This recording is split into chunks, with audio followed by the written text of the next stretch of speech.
Rhea, mother to gods.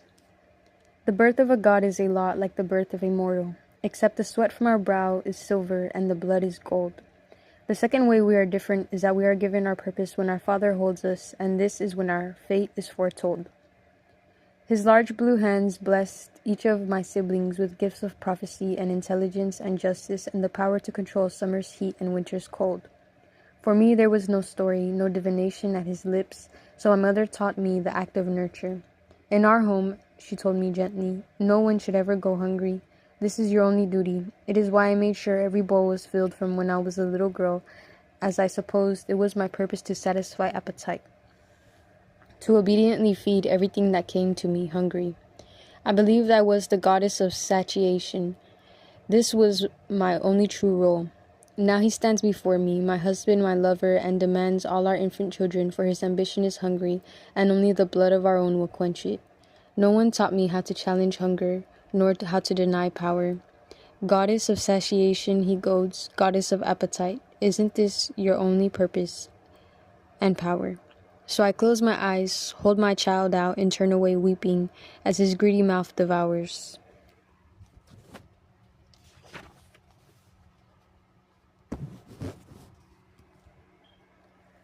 Leto, mother to sun and the moon. How do you prevent a god from loving you? You learn to veil your beauty through the powers of the oblivion from the magical lotus, take whole meadows and turn them into hiding places, find a secret oasis inside forests to make your own. You have learned early and wisely that even the daughters of Titans do not get to escape a god's unwanted attention. Look at what Zeus and Poseidon did to Asteria, your only sister. One sent her racing into the water, the other, it is said, held her prisoner underwater forever. The kindest rumors say she turned into an island plagued by storms and thunder. No, it is better to try to outrun him, even if in the end it is futile. At least, maybe, just maybe, you will be the exception. How do you stop a goddess from hunting you, from trying to turn you into an ending? Her ire has turned every land against you. You feel her eyes upon you as you struggle out at sea. You turn the ache in your bones from rowing into love and ferocity for your tightening stomach. Yes, what is growing inside you may have been his fault, but you are so tender-hearted you cannot help but love him. A part of you has always known motherhood is your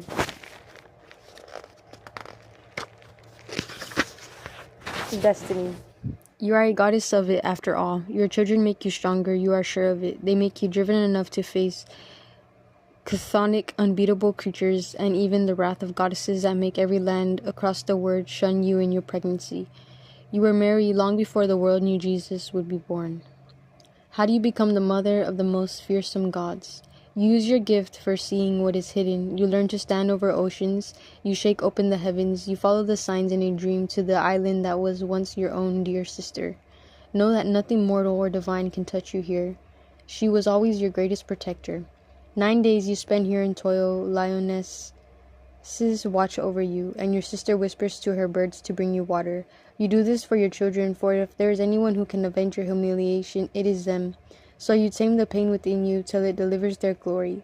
When they are born, you understand why it took all of your body and soul to defend them. After all, it was only your chosen womb that could carry the sun and his sister, the moon. House of Hyperion, Titan of Light. You make my mouth burn for you, murmurs Apollo to me softly. Touching my warm golden skin, his own shines brightly next to mine. My light, I am only kindling. Do not fall so deep in love with me. He laughs, covers my mouth with his, forgets how I am a burning building and always have been. He will remember soon when I cost him a son who loves more than he could ever love me. We will stop looking at each other in the eye one day. Strange what happens to love when it becomes a chore. Something we are forced to do together, until one day one of you asks to do it alone. And the next day, and the next day, and the day after that. I warned him I was kindling. I suppose he didn't taste the burning when we kissed, or maybe he tasted it and didn't think it would burn him. That because the ashes didn't leave my mouth, they were never there at all. But they were. They were. It is like drowning when a god forgets how to love you. It is like they start wildfires and end in embers of themselves. 2. Selene. The moon. Everything falls in love under my gaze. The flowers whisper in the wind how they need each other. The ocean softens herself and kisses the cliffs, promising them she will never leave them. Mortals steal away into the night for their first kisses in dark corners, but I find them. Bathe them in my light for love. Love is nothing to be ashamed of. It doesn't matter who you love, as long as they fill your heart to the brim with joy. Bring you courage where you feel you have none. I am a romantic, of course. Can you imagine me being anything else? I fell in love with a mortal. Perhaps it was the forbidden nature of it that made us love each other even more. My family's ire, when they found out, knew no bounds, but I was defiant. I promised them that I would cease to glow. There would be no more moonlight for their tryst. The seas and oceans would seethe and storm. Nyx would rule now and forevermore, and they let me have him.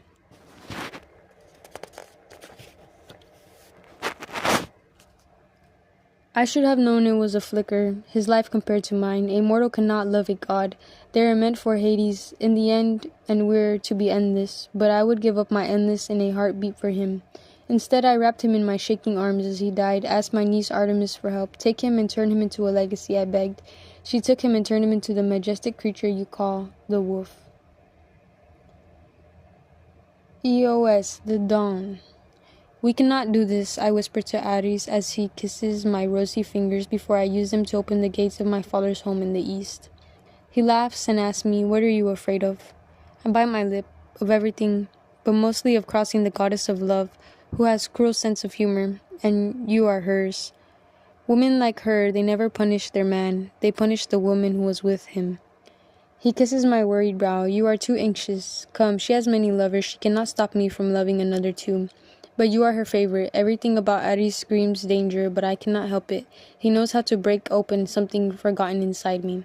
So what if he is the god of war, I say to myself as I allow myself to sink into his arms, visions of pleasure erupting into my veins. The war he makes aren't for gods, they are for mortals. Centuries later, I will lose my son to Troy in a battlefield scorched in crimson and steel. I will lift his lifeless body and hold him close, tears blurring my vision. He isn't even a man yet, I still whisper, smoothing his hairless face with the same fingers I once used to smooth his father's brow. And somewhere in the skies I will hear Aphrodite's spiteful laugh as tears streak down my cheeks. The punishment for stealing in the art of love is unforgivable and perpetual. Ares was wrong. I should have known, I should have known, I should have known.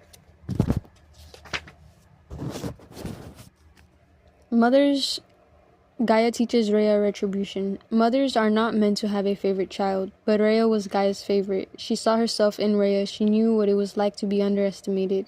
They were both quiet nurturers, kind grievers, yet their own family took their generosity for weakness, and often saw their softness as their disadvantage. No one believed Gaia or Rhea were capable of destruction or vengeance, which is why even their own husbands took them for granted. If you practice brutality on a kind woman long enough, you force them to work with their cooler instincts to survive, and mothers can become lionesses to keep their cubs alive. This is how the earth found a way to bring the sky to his knees, practiced patience, and used that time she hoarded as a key. Styled an Adamantine scythe, gave it to her own son, Kronos, to carve away Oranio's godhood. And when Kronos became power-mad and devoured his own children, she did what any good mother would do, taught Rhea the same trick, to teach her child-devouring husband a lesson. Over cups of ambrosia, Gaia taught her daughter, Gill, trickery and theft of patience, and how to turn her own softness, his underestimation, into an instrument. No one would expect obedient, quiet Rhea to be the downfall of her husband, that she would have the wit to manipulate prophecies, have the cunning to hide her last son Zeus, then shape him into the blade that would slash his father's belly, free his siblings, and avenge his mother. Remind him that without love for his family, he is no king or titan. What they did not know was they would set into motion a 10,000-year war between the gods in their quest for revenge and retribution, how each would lose children and grandchildren. As this power struggle they had started, there is a lesson here, a lesson about retribution.